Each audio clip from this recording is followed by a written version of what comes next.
भारतातल्या छोट्या आणि मध्यम शेतकऱ्यांनी 100 दशलक्ष टन तांदूळ आणि 250 दशलक्ष टन अन्नधान्यांचं उत्पादन करून इतिहास घडवला आहे. ही विक्रमी कामगिरी केल्याबद्दल तुमचे खास आभार. हे पत्र होतं संयुक्त राष्ट्रसंघाच्या आंतरराष्ट्रीय अन्न व कृषी संस्थेच्या महासंचालक असणाऱ्या जोस ग्रॅजियानो यांचं आणि साल होतं 2012चं. हे पत्र ज्या व्यक्तीला पाठवण्यात आलं होतं त्यांचं नाव होतं केंद्रीय कृषी मंत्री शरद पवार. कृषी मंत्री असताना शरद पवारांनी काय केलं असा प्रश्न काल नगर जिल्ह्यातून पंतप्रधान नरेंद्र मोदींनी विचारला. शरद पवार विरोधक असल्याने असा प्रश्न विचारणं देखील साहजिक समजता येईल, पण असं असलं तरीही कृषी मंत्री म्हणून त्यांनी केलेलं काम खोडून काढता येणार नाही.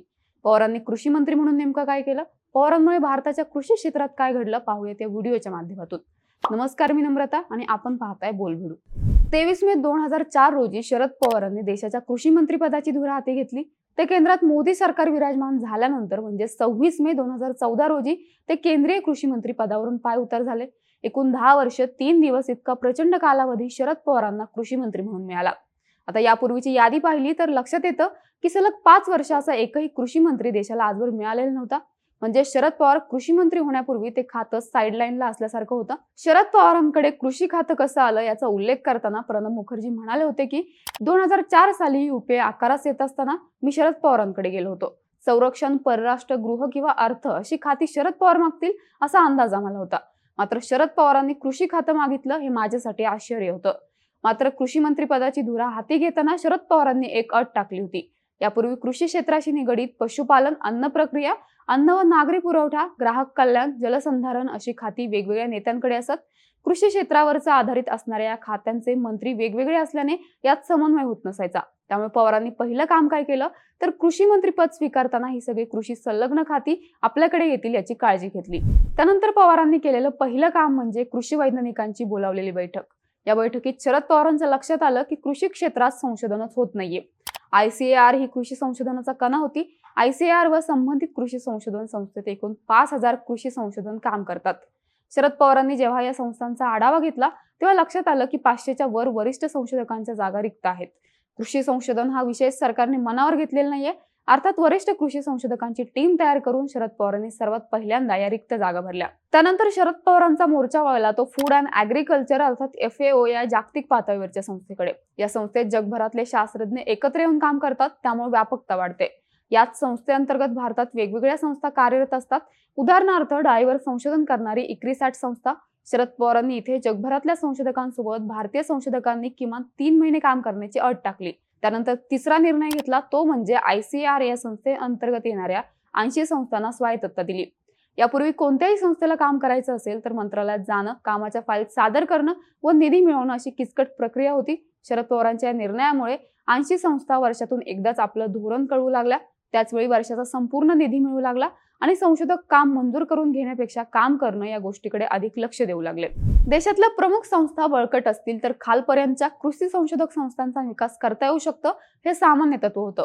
ते हेरून शरद पवारांनी काम केलं. यानंतर पवारांनी तालुका पातळीवर असणाऱ्या कृषी विज्ञान केंद्रांचं जाळं तयार करण्याचं मनावर घेतलं. 1974 साली पहिलं कृषी विज्ञान केंद्र स्थापन झाल्यानंतर 2004 पर्यंत या कृषी विज्ञान केंद्रांची देशभरातली संख्या 290 इतकी होती. 1974 ते 2004 या 30 वर्षांच्या काळात 290 कृषी विज्ञान केंद्र झाली आणि 2004 ते 2014 या शरद पवारांच्या काळात नव्याने 340 कृषी विज्ञान केंद्र झाली. अर्थात 30 वर्षात जितके कृषी विज्ञान केंद्र वाढली नव्हती त्याहून अधिक कृषी विज्ञान केंद्र एकट्या शरद पवारांच्या कारकिर्दीत वाढवण्यात आली होती. पवारांच्या कारकिर्दीत फक्त कृषी विज्ञान केंद्रच वाढली नाहीत तर याच 10 वर्षांच्या काळात 138 नवी कृषी विद्यापीठं स्थापन करण्यात आली. अर्थात हे सांगण्याची गरज का आहे तर शरद पवारांच्या काळात झालेली अन्नधान्याच्या उत्पादनातील वाढ, निर्यातीमधील वाढ आणि आकडेवारी जेव्हा आपण पाहू तेव्हा पवारांच्या काळात पाऊस समान योग्य होतं, दुष्काळ नव्हता. ही कामगिरी फक्त शेतकऱ्यांचीच होती असा प्रतिवाद केला जातो. पण संशोधक संस्थांचा पाया विकसित करून शरद पवारांनी कशी सिस्टीम तयार केली हे आपण पाहिलं तर मोकळ्या मनाने शरद पवारांना या विकासाचे श्रेय देता येतं. म्हणजे कसं तर 1995 ते 1996 आणि 2004 ते 2005 अशा वर्षांची तुलना करायची तर पंजाब, हरियाणा, मध्य प्रदेश अशा राज्यांमध्ये गव्हाचं उत्पादन दुप्पट झालं होतं. याचं कारण देखील रास्त भावात दडलेलं होतं. महागाई आटोक्यात आणण्यासाठी रास्त भावात खरेदी करणं या संकल्पनेत शासन कमी किमतीत शेतकऱ्यांकडून गहू घेत असे. पण पवारांनी इथे रास्त भाव हा ओपन मार्केट सोबत जोडला.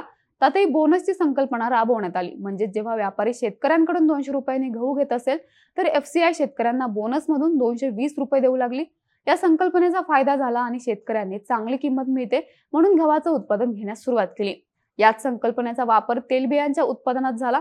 शरद पवार कृषी मंत्री नव्हते त्यापूर्वी खाद्यतेलाच्या आयातीवर केंद्र सरकार 60,000 कोटींचा खर्च करायचे, पण हाच खर्च पवारांच्या कारकिर्दीत 45,000 कोटींनी कमी झाला. शरद पवारांनी कृषी मंत्री असताना अजून एक आखलेली योजना म्हणजे राष्ट्रीय फळबाग कार्यक्रम.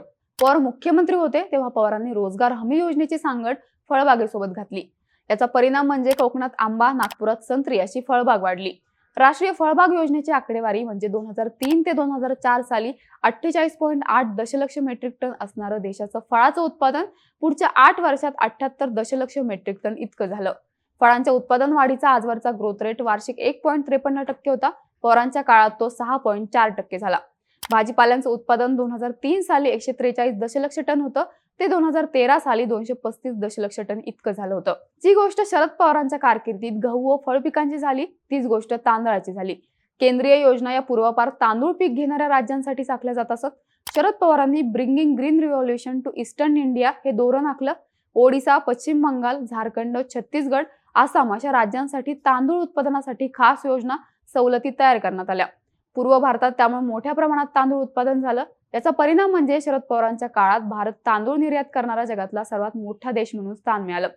तांदूळ उत्पादक राज्यांची स्पर्धा लावून त्यांचे गट पाडून पवारांनी ही कामगिरी पार पाडली होती. 2004 साली भारत 3.4 दशलक्ष टन तांदूळ निर्यात करत होता, तर 2012 ते 2013 साली हाच आकडा 10 दशलक्ष टन अर्थात तिप्पट झाला. पवारांच्या सुरुवातीच्या काळात भारत 6.2 अब्ज टन शेतमाल निर्यात करत होता. हा आकडा 2012 मध्ये 39 अब्ज टनांवर गेला. हीच आकडेवारी कापसाबाबत बोलायची तर 2003 साली भारत 15.1 दशलक्ष टन गासड्या निर्यात करत होता. हा आकडा 2013 साली 34.6 दशलक्ष टन इतका जाऊन पोहोचला. आता या निर्यातीचा काय फरक पडला तर आफ्रिकन देश अन्नधान्यांसाठी अमेरिकेसारख्या राष्ट्रांवर अवलंबून होते, मात्र भारत अन्नधान्याची निर्यात करणे इतका सक्षम झाला आणि आंतरराष्ट्रीय राजकारणात या आफ्रिकन देशांवर प्रभाव ठेवू लागला.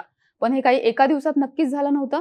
कृषी संशोधन करणाऱ्या संस्था, रास्त हमीभाव, विशेष योजना याचा जसा फायदा झाला तसाच फायदा शेतकऱ्यांना पतपुरवठा करण्याच्या पवारांच्या शैलीमुळे झाला.